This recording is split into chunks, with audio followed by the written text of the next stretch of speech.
Assalamualaikum warahmatullahi wabarakatuh. Saya Rizky Nanda Utama dari kelas 4A Akuntansi Prodi Pendidikan Ekonomi, Fakultas Tarbiyah dan Keguruan UIN Suska Riau. Video ini saya buat untuk memenuhi persyaratan UAS Ekonomi Makro dengan dosen pengampu Ibu Salmiah. Kali ini kita akan membahas mengenai pertumbuhan ekonomi Indonesia tahun 2021. Mari kita bahas. Sebelum itu, mari kita bahas dulu apa itu pertumbuhan ekonomi dan hal-hal yang terkait dengan pertumbuhan ekonomi. Yang pertama, pengertian pertumbuhan ekonomi.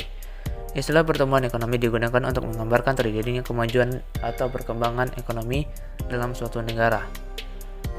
Serta pertumbuhan ekonomi menjadi tujuan pembangunan yang ingin dicapai oleh setiap negara. Sebagai indikator untuk melihat kinerja perekonomian, baik secara nasional maupun secara daerah. Kemudian pertumbuhan ekonomi adalah proses perubahan kondisi perekonomian suatu negara secara berkesinambungan menuju keadaan yang lebih baik selama periode tertentu. Selanjutnya, ada beberapa faktor yang mempengaruhi pertumbuhan ekonomi. Yang pertama, sumber daya alam.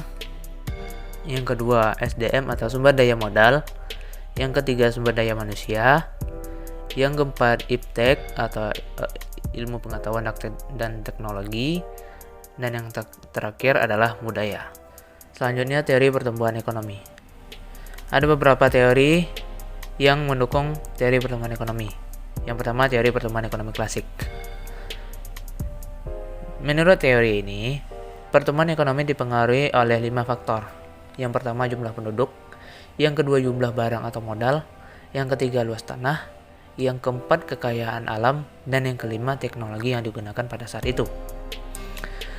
Selanjutnya, teori pertumbuhan neoklasik. Teori ini berkembang sejak tahun 1950. Terus berkembang berdasarkan analisis mengenai pertumbuhan ekonomi menurut pandangan ekonomi klasik. Menurut teori ini, pertumbuhan ekonomi tergantung pada pertambahan dan penawaran faktor-faktor produksi dan tingkat kemajuan teknologi. Sebab perekonomian akan tetap mengalami tingkat kesempatan kerja penuh dan kapasitas alat-alat modal akan digunakan sepenuhnya dari waktu ke waktu.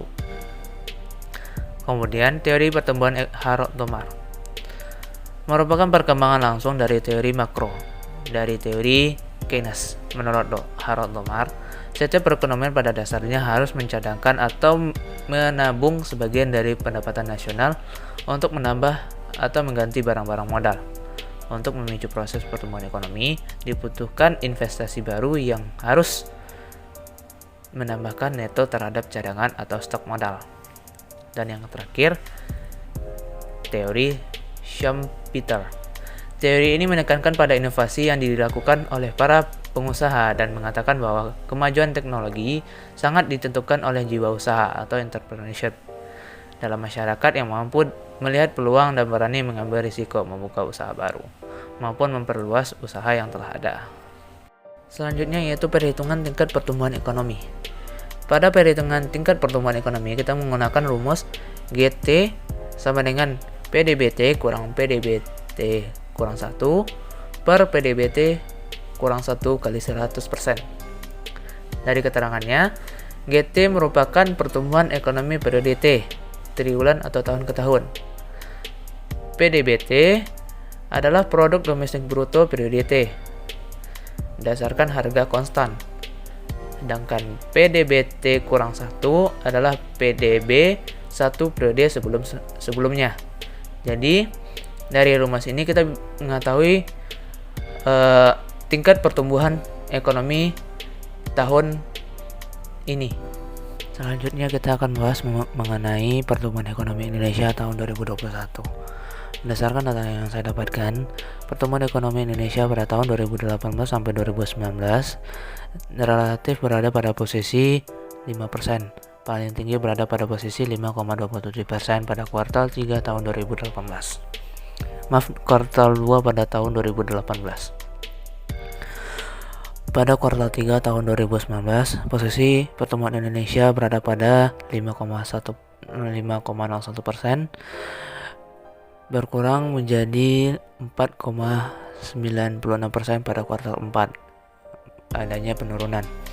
Kemudian menurun lagi pada kuartal pertama tahun 2020 dengan posisi 2,97%, dan menurun bebas seperti roller coaster pada kuartal kedua tahun 2020 hingga minus 5,32%. Oleh sebab itu, adanya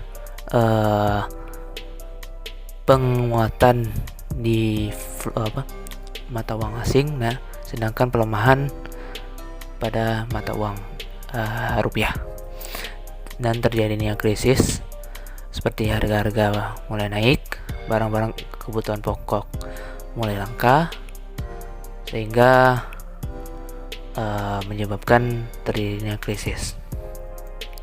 Selanjutnya diharapkan pada kuartal kedua tahun 2021 bisa tren positifnya nampak. Kenapa? Karena pada kuartal ketiga itu sudah mulai naik. Kuartal ketiga tahun 2020 naik menjadi minus 3,49. Pada kuartal keempat tahun 2020 menjadi minus 2,19. Dan kuartal pertama tahun 2021 minus 0,74%. Semoga saja dengan geliat pemerintah dalam menumbuhkan ekonomi Indonesia mengalami tren positif. Sekian dari saya. Jangan lupa di komen, like, dan subscribe. Sekian, terima kasih. Assalamualaikum warahmatullahi wabarakatuh.